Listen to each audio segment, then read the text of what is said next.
Greetings and bienvenue, Midnight Crew. Thank you for returning to this broadcast, and welcome to new viewers joining us for the first time.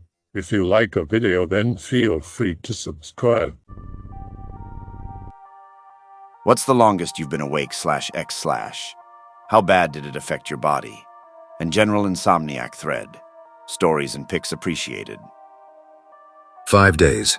It wasn't too bad. I was working nights, and during the day I would just either lay in bed and try to keep my eyes closed, or stare around the room, read, or watch junk. I was really tired, but in a generally good mood. In a good enough mood, they moved me to day shift because the small period I had to interact with customers, I had great service. Last December, I had about 3 to 4 days, hard to remember. I was helping a friend renovate his house and was sleeping in the middle of the stripped home. This time I decided to try various things. The first night we had a party and got drunk. All night I laid in the middle of the empty house waiting for my friend to wake up. As soon as there was light, I started working again, moving things outside, trying to tire myself out. That day we were cleaning the kitchen out and I found a bottle of brandy. Drank that to try and get drunk enough to pass out. Never happened. Took some sleeping pills that night and still was up all night out of alcohol. I watched DVDs on the TV that I carried back inside, mostly just laying there zoning out to the background noise. That morning, as soon as my friend was awake, we ripped the carpets up only to find a hardwood floor underneath. He went to his day job, and I continued moving things and ripping carpet up. At this point, I was brain dead, had slipped my cell into my back pocket, and shattered the phone by sitting on some floor, carpet nails and tacks. Yes, they went right into my butt cheeks. I yelped, and only had the power to kind of get up before I fell back onto them again with my full weight, completely ruining the phone. That day, we had the whole extended family over to help, got a ride to the store, and grabbed a bottle of gin that I was slowly drinking the whole day.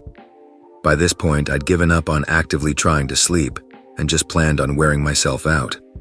Everyone knew this and said nothing as I carried around the bottle, swigging from it and lugging furniture around. I laid on my sleeping bag in the middle of the floor. At this point, all the curtains were gone so I could see outside, and people could see in. That's when the paranoia set in. I'd been hauling some surplus emergency food out of the garage during the day, old Vietnam-era emergency ration canisters. We'd had a few people circle the block and staring at them. Finally, one of them had stopped and asked if he could have them. Since they weren't mine, and I had already asked the homeowners, my friend's parents, if I could take them, they were going to be thrown away. I told him that he'd have to come by Monday when the owner would be over, but that I had asked if I could have them. Told him if they were all right with it, he could buy them. He offered me $20 for a canister, but I just told him again they weren't mine yet. There were around 30 cans. That night, laying on the dusty hardwood floor and staring out the back sliding glass door, I heard noises from the side of the house, where I had stacked all the stuff I had planned on taking with me instead of tossing into the rented dumpster, including the cans. I laid there listening for a moment, waiting to hear if the rear gate would swing open, but all I could hear was shuffling and a thwap of the garbage bin lid hitting itself. I immediately hopped out of bed and grabbed a rubber-weighted mallet and crept to the garage, which had a broken door to the outside. I didn't need to open it and make noise and alert my prey, my thinking at the time. I crept around the side of the back of the garage to the side of the house. The gate was closed, but the noise was there. Someone was going through the bins, but the only bin with anything in it was the non-refundable recycling. I'd made my own pile of stuff to recycle. I wasn't getting paid for helping, but I figured I could get some change from properly recycling stuff. I got up to the wooden gate and opened it. There was a homeless man rummaging around the recycle bin. I had the mallet hidden against my side. I didn't want to be that crazy person running around the house with a hammer raised. He jumped and we stared at each other for a second. He started to apologize about what he was doing, but rationalized sign it looked like we were doing a reno. He was right. There were piles of old carpet and empty or trash-filled boxes all over the lawn. Either we were gone at nights or we wouldn't mind some of the trash going missing. I told him I'd been sleeping inside while the ren was happening, and I had already organized the recycle because I wasn't too far off from where he was. He cocked his head at me and said something. At this point, all I could hear was a high-pitched whine that had been slowly growing the past few days. I remember him leaving, not sure if I'd told him to get or what, but it didn't matter, he was gone. To clarify, the recycling had been gone through a few times by homeless people passing through, and the homeowners didn't really mind since it was trash anyways, and outside the fence. I walked around the house once just to be sure there was no one else, and walked in the front door. They never locked the door. People would come over at all times of the day and night and hang out, or nap on the couch. I crawled back on top of my sleeping bag with the mallet within reach, and my bow in my boots, which I was using as a pillow. The whole night I could hear talking, low, shallow, breathless words, a conversation. I knew I was starting to hallucinate, and was kind of excited. I'd never hallucinated before. I sat up with a hand on the hammer and just listened. There was no one direction the noise was coming from, it was just a muttering. More than a muttering, it sounded much like the way a conversation between people sounds on the other side of a wall. I grabbed the mallet and slid the glass door open and looked at my friend's window to his room. If it was him, I felt like some sort of light from a laptop, or the TV would be shown. There was nothing, and I felt like a creep if I walked up to the window to look in, so I went back inside and slid the door closed. The sound had gone away when I was outside and my hearing was distracted by regular night stuff. But inside there was nothing. No whir of computer fans, nothing that would have been normal. The only people in the home were myself and my friend in his room. I walked down the hall in the dark with the mallet checking each room, but my friends found nothing. I went back to my bag and sat down, listening to the murmurs. I stayed that way the rest of the night until he woke up, and people started showing up to help us. I didn't mention any of my experience to anyone. None were insomniacs and would just think I was crazy. I spent the rest of the day helping do what I could, but letting people know if they needed me that I wasn't very well there mentally, just used me to move shit. I spent a very uneventful night that night, laying down watching the night sky out the sliding door. I had an appointment the next day with a friend that was going to tow a car back to my place. I'd purchased a non-running beater while in town helping. So after dealing with that, I felt relieved. It had been blocking access to the dumpster that was going to be picked up in a day or so. I hopped in my car around 3 p.m., letting my friends know that I was going to head back home and that the ride would probably do the trick. I'm a car guy. I love driving, and the way back was along my favorite roads. They advised me against it, but I waved it off. I've done this before, I told them. I had a cup of coffee and bought some smokes after dropping off the recycling. Over the last couple of months, there's been multiple times that I stayed up for over 40 hours because it was my final semester before graduating.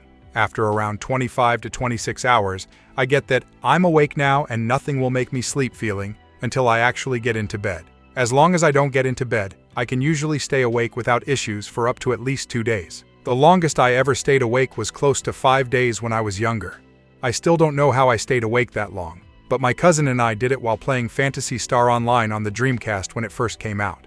We literally just played that game while eating Totino's pizza, pizza rolls, and Hot Pockets while drinking a ton of orange soda. Sounds crazy thinking about it now, but it happened. Maybe it's because I'm older now, but after 48 hours it usually starts to really affect me. I start feeling like I've either been drinking heavily or I'm on ecstasy. Perhaps I had the same feeling when I was younger, but I just didn't know it because I had never drank or done drugs before. When I first tried to quit drinking, I caved about halfway through the withdrawal cycle. I staggered into the corner store, practically yelled at the guy to give me a bottle of whiskey, and locked myself in my apartment with the blinds down. I guzzled it faster than I've ever gone before, more than half the bottle down before I finally was able to stop sweating and fall asleep. I woke up about 4 hours later, feeling like I was losing my mind. The serotonin rebound was nearly killing me, and that coupled with the withdrawals put me through 5 days of hell. I slept less than 4 hours that entire time. If I wasn't puking fire out of my guts, I was sobbing in the corner feeling like I had icy hot running through my veins. I lost 6 pounds after it was all over, and I had small puddles of bile or vomit all over my floor and carpet. I felt like I was dead or going to die the entire time. In the last 48 hours, I hallucinated many times. I saw shadow figures moving rapidly, the room changing shape and size, and day becoming night instantly.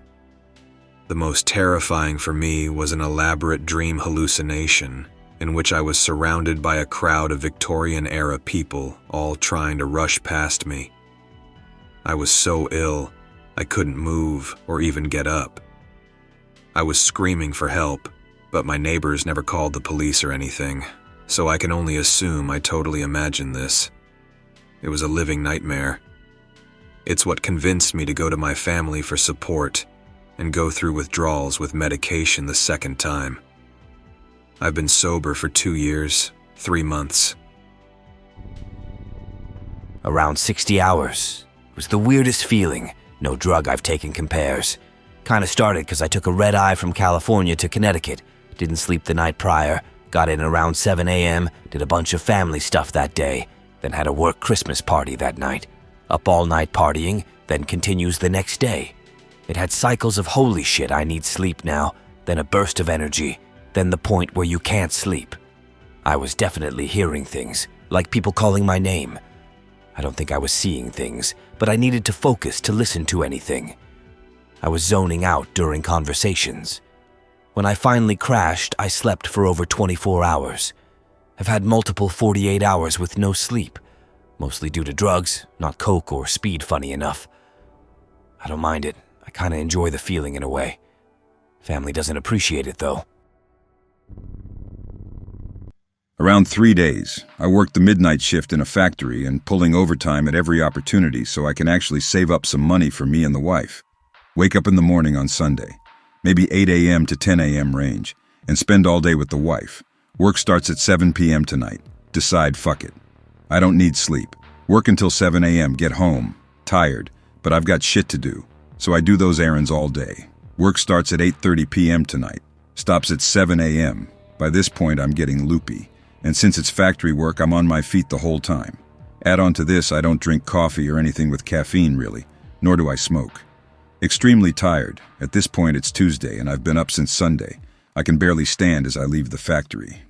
Get home and suddenly don't feel tired at all in the comfort of my home. Spend all day playing games. Work starts at 10:30 p.m. tonight, the regular start time. Ends at 7 a.m. as usual. I'm actually hallucinating mildly most of the workday. Not seeing pink elephants or anything, but my eyes frequently bug out, and things distort, seeing black spots or colored spots and shit. Sometime around 1:30 to 2 a.m. as I'm working, I lean on the machine while putting parts in and blink, then the 3 a.m. buzzer sounds. Since I was in the back part of the floor, nobody saw me fall asleep standing up for an hour. The hour of sleep completely revitalized me. I finished the day, went home, and slept like a baby the whole day. I'm incredibly used to not getting much sleep though, as I'm sure anyone who works a lot of overtime will tell you, you have no time to sleep. More than 4 days. At first you are just tired. By the second day you are at half your cognitive skills, half coordination. You are irritable and clumsy. Slight visual hallucinations may occur. Just stuff in the corner of your eye. Third day it gets fun.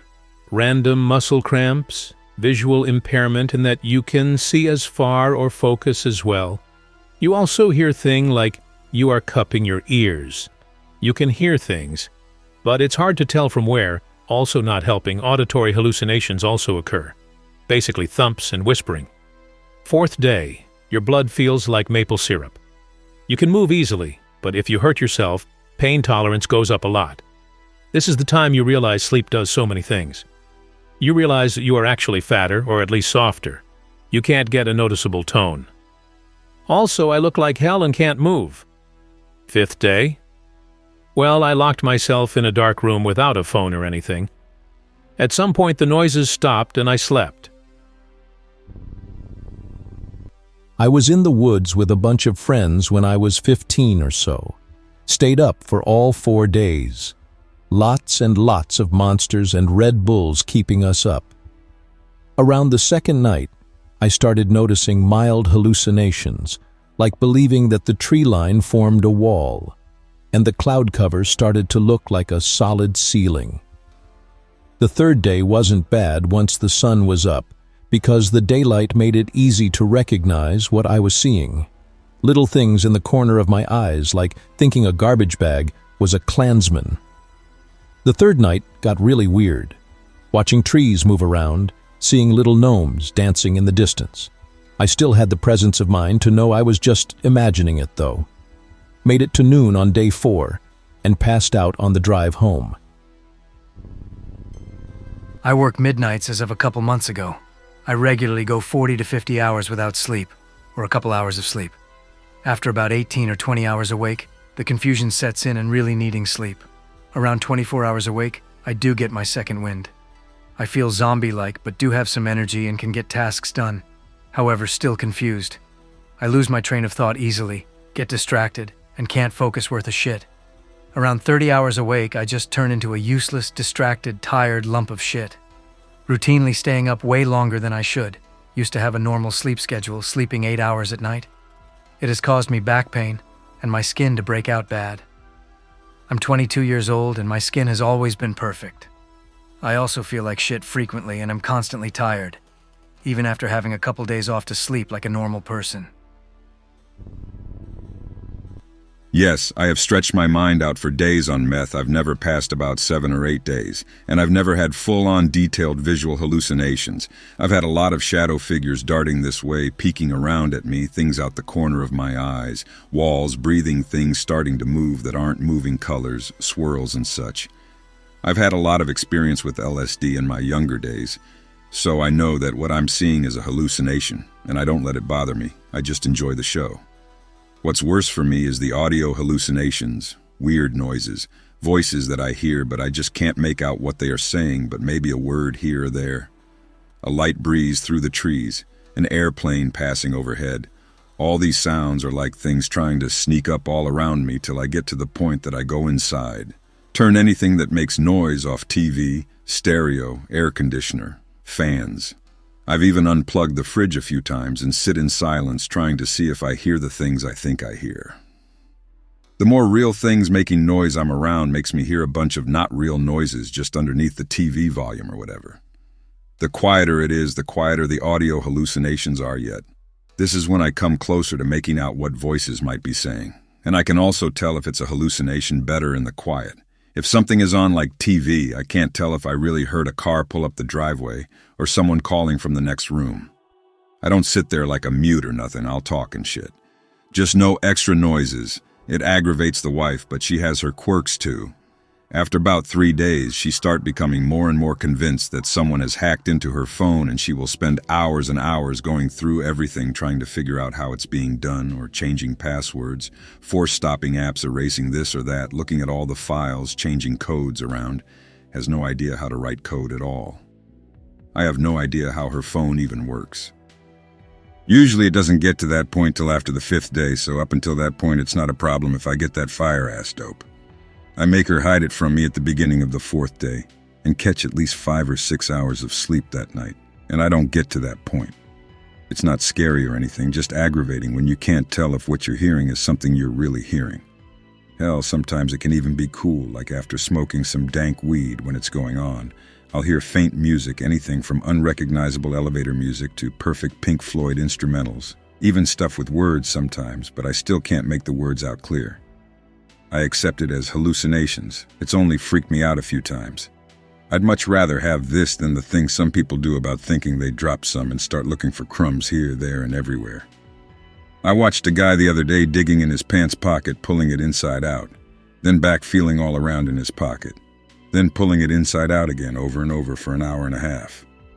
Then when he finally satisfied himself that nothing was in his hip pocket, he upgraded to his shirt pocket, LO.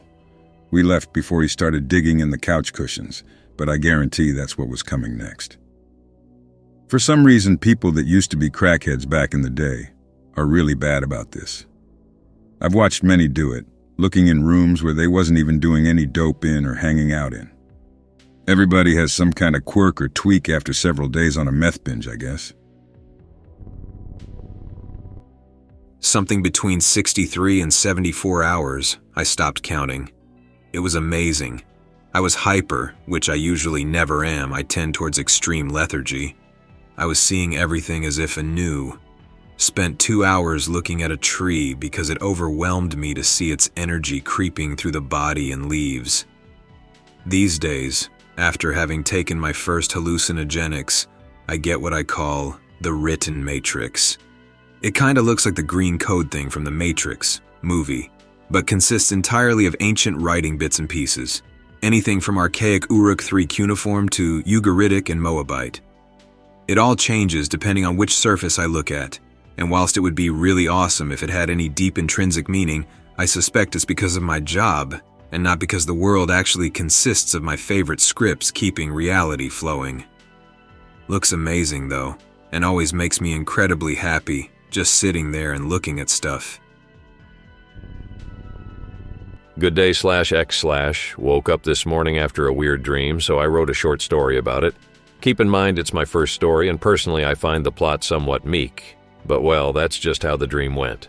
A thick layer of dust covered his hands. He brushed them over his pants a few times to get some of the dust off before opening the door to his van.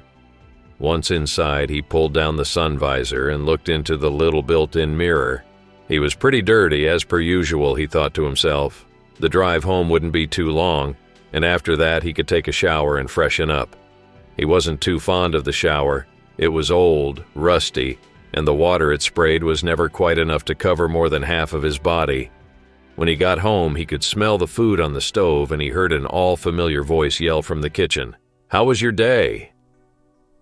"It was okay, honey," he replied. "We hit some good quality ores while digging today. The boss is quite pleased." He shouldn't have replied so loudly because before he knew it, he heard a door open, and before he could walk toward the kitchen, Lena ran towards him. "Daddy, Daddy." He tried to tell her not to hug him because he was still covered in dirt, but he knew the attempt would be useless. As he walked into the kitchen with Lena in his arms, his wife told him it would be another 30 minutes until dinner was ready, so he went to the bathroom for a shower. He normally never looked forward to showering, but today was different. Today would be the last day he would have to shower in this horrendous old thing. Tomorrow they would drop off little Lena with her grandparents and would spend the weekend moving to their new home and their new bathroom. He smiled thinking about it. The house was beautiful. They took some of their furniture with them, but most of the rooms were already decorated. His wife was ecstatic. She kept pointing things out to him. Look, Richard. How nice the hallway is where we entered. The beautiful living room and the kitchen. Oh, the kitchen, she exclaimed. How can you stay so calm, she asked him jokingly, while hopping about the house like a little schoolgirl. There was also a smaller room which they would use as a bedroom for Lena, but he remained cool. It was just a facade, though, because inside his heart was pounding. He was looking at the last door in the hallway. In the middle of the room there was a big bed with plenty of space on both sides before reaching the wall. On the other side of the room, a big closet with a mirror, some drawers, and then, to the left of it, a door. The door to the bathroom he knew from inspecting the house when it was for sale a few months ago. It was their sole complaint before buying the house. There was another toilet in the hallway, but if you had to shower, you'd always have to pass through the bedroom. When he told the previous owner this would be a problem, especially when Lena got older, he offered to install a brand new bathroom before they moved in as compensation, and quite luxurious too, he promised. He burst with joy when opening the door. There was a grand bathtub, a toilet, 2 beautiful design sinks that matched with the bath, and finally in the corner a huge shower. It had a light in it and what appeared to be holes on all sides for water to come out.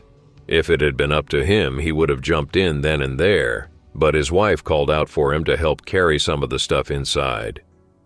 It wasn't long before he became sweaty from moving everything in, but after moving in all the kitchen equipment, dishes, and what have you, his wife would make them some lunch. He wasn't all too interesting in helping with the food. No, he knew exactly what to do while he waited for dinner to be ready. As he got some shampoo and a towel from one of the boxes in the trunk of the van and headed straight for the shower. Everything about the shower had been amazing. He had never felt so clean in his life, never felt so energetic. It was like he had been reborn.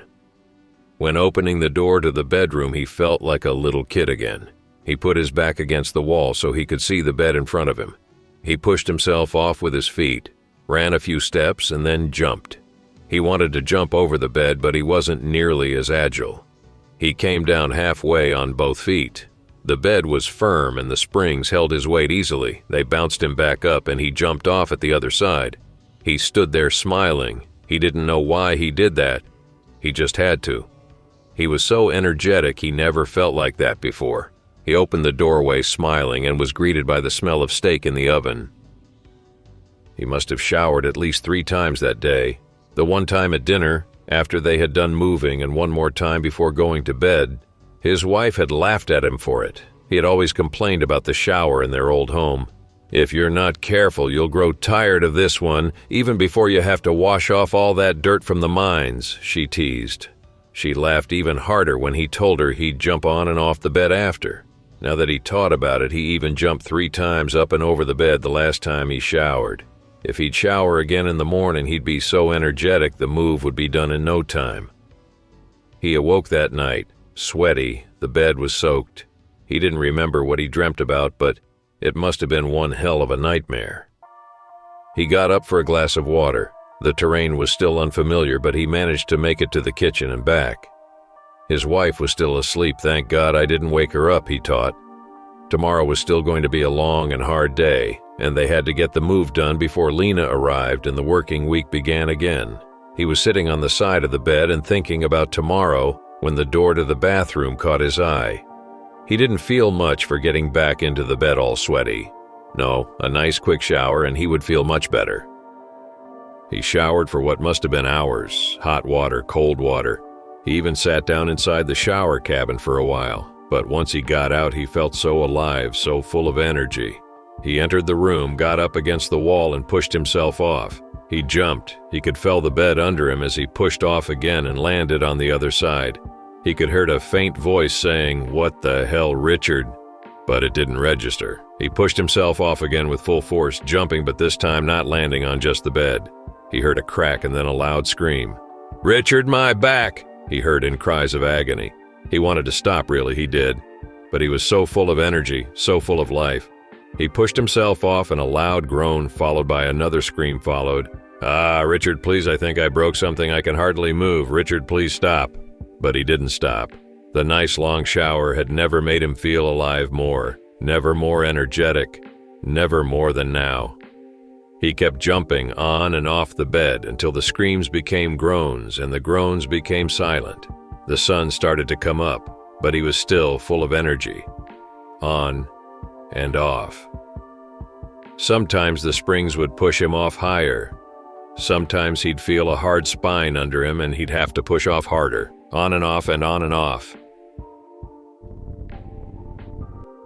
137 hours, won a trip to the hospital for 6 weeks, and some health issues after that. After day 3, reality began to change. On day 4, I remember walls moving around and speaking to my shadows. A friend called the ambulance on day 5. For that day, I just remember some laughing, really fucked up hallucinations and my 3 shadows being worried. Was going through some really shit times, almost homeless, angry as fuck with myself, wasn't able to concentrate enough to meditate, making a ritual to clean myself or sleep. I hope that you enjoyed tonight's broadcast. If you enjoyed tonight's story, then please subscribe to the channel as more Greentext will appear daily. A new broadcast will appear when the clock strikes midnight Central Time.